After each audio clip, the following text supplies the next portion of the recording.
గత గురువారం రోజు జగిత్యాల జిల్లా రాయికల్ మండలం తాట్లవాయిలో జరిగిన సురేష్ హత్య కేసు వీడింది. తన భార్యతో సన్నిహితంగా ఉంటున్నాడనే అనుమానంతో అదే గ్రామానికి చెందిన నాగేళ్లి భూమేష్ అనే వ్యక్తి సురేష్ని హతమార్చినట్లు పోలీసుల విచారణలో తెలిపాడు ముద్దాయి. హత్య చేయడానికి వాడిన కత్తిని స్వాధీనం చేసుకున్నారు పోలీసులు. ముద్దాయిని రిమైండ్కి తరలిస్తున్నట్లు ప్రెస్ మీట్లో తెలిపారు పోలీసులు. ఈ కార్యక్రమంలో Jagtial DSP Raghuchander, Jagtial rural CI Arif Ali Khan, Raikal SI Ajay మరియు పోలీసు సిబ్బంది పాల్గొన్నారు. మన ఈ నెల 8వ తారీఖు రోజు ఫిర్యాది లక్ష్మి అనే ఆమె వచ్చి పోలీసులను దరఖాస్తు ఏమనంటే అతని కొడుకు నాగెల్లి సురేష్ అనే వ్యక్తి 7 తారీఖు ఉదయం పొలానికి పెడతానని చెప్పి వెళ్ళి తిరిగి రాత్రి ఇంటికి రాలేదు. ఆయన అదృశ్యమైండు. తర్వాత మళ్ళీ తెల్లవారి వాళ్ళ గ్రామస్తుల సాయంతో పెట్టుకుంటే అతని చెప్పులు వాళ్ళ వ్యవసాయ బావి దగ్గర ఉన్నాయని ఆమె వెళ్ళి చూస్తే ఏంటంటే అక్కడ అతని డెడ్ బాడీ ఏదైతుందో నీళ్ళలా ఉంటది.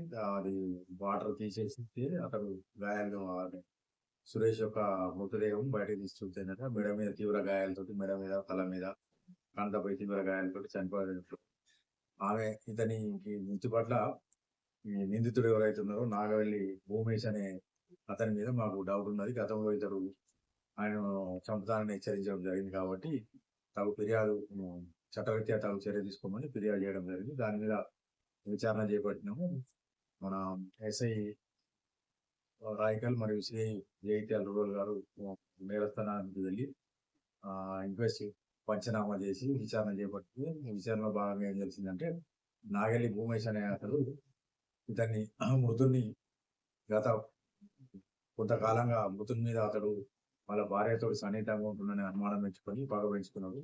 దాన్ని దృష్టి ఉంచుకొని దాన్ని ఎలాగైనా అంతమొందించాలని గత కొద్ది రోజులుగా ప్లాన్ చేసి అతడు అతని గురించి ఎదురు చూస్తూ ఉన్నాడు. దీనిలో భాగంగా ఏంటంటే 7 తారీఖు రోజు అతడు రెగ్యులర్గా మృతుడు అక్కడ వాళ్ళ వ్యవసాయ బాధితుడు వస్తుందని తెలుసుకొని ముందే ఇతడు 7:30కు ఆ సమయంలో అక్కడికి వెళ్ళి మళ్ళీ తిరిగి అతను మోటార్ సైకిల్ అక్కడ పెట్టి తిరిగి రోడ్డు మీదకి వస్తాడు.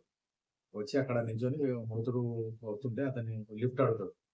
తమ్మి నేను అక్కడికి దాంట్లో వెళ్తున్నాను నాకు అంటే ఆయన లిఫ్ట్ ఇస్తే ఏంటంటే ఇంకో కూర్చున్న తర్వాత వీళ్ళ వ్యవసాయ బావి దగ్గరికి వెళ్ళి అతడు మృతుడు దిగి స్టాండ్ వేసే క్రమంలో ఇతడు తన వెనుక ప్యాంట్లో పెట్టుకున్న చికెన్ కత్తి తీసి మెడ మీద నరుకుతాడు. నరికిన తర్వాత అతడు గాయాలై కింద కట్ట దిగి పారిపోతాడు. ఇతడు కూడా అతన్ని వెంబడిస్తాడు. వెంబడించి మళ్ళీ కింద పడేసి ఏంటంటే అతని మీద కూర్చొని తల మీద తర్వాత కంట పిల్ల అదే కత్తితో గాయాలు చేస్తాడు.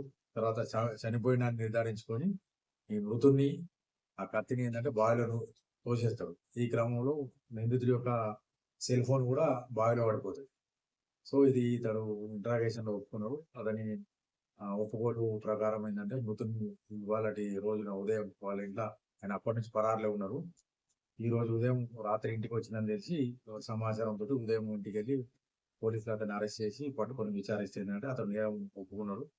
అతని వద్ద నుండి ఏదైతే నేరం ఉపయోగించిన కత్తి స్వాధీనం తీసుకోబడ్డది.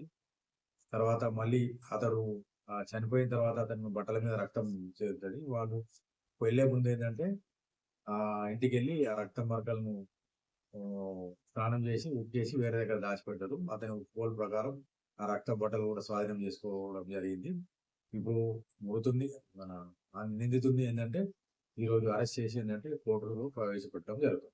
నిందితుడి యొక్క ఫోన్ బావిలో పడిపోతుంది. తర్వాత తెల్లవారి అతడు రాయికల్కి వెళ్ళి తన ఫోను ఎక్కడో పోయింది అని చెప్పి అదే మొబైల్ నెంబర్ తోటి సిమ్ కార్డు మార్చుకుంటాడు బయోమెట్రిక్ ద్వారా. వారిని కూడా మేము ఎగ్జామ్ చేస్తాం. తర్వాత అతడు వాళ్ళ స్నేహితులతో కలిసి పిలిపించుకొని వేములవాడకు వెళ్తాడు.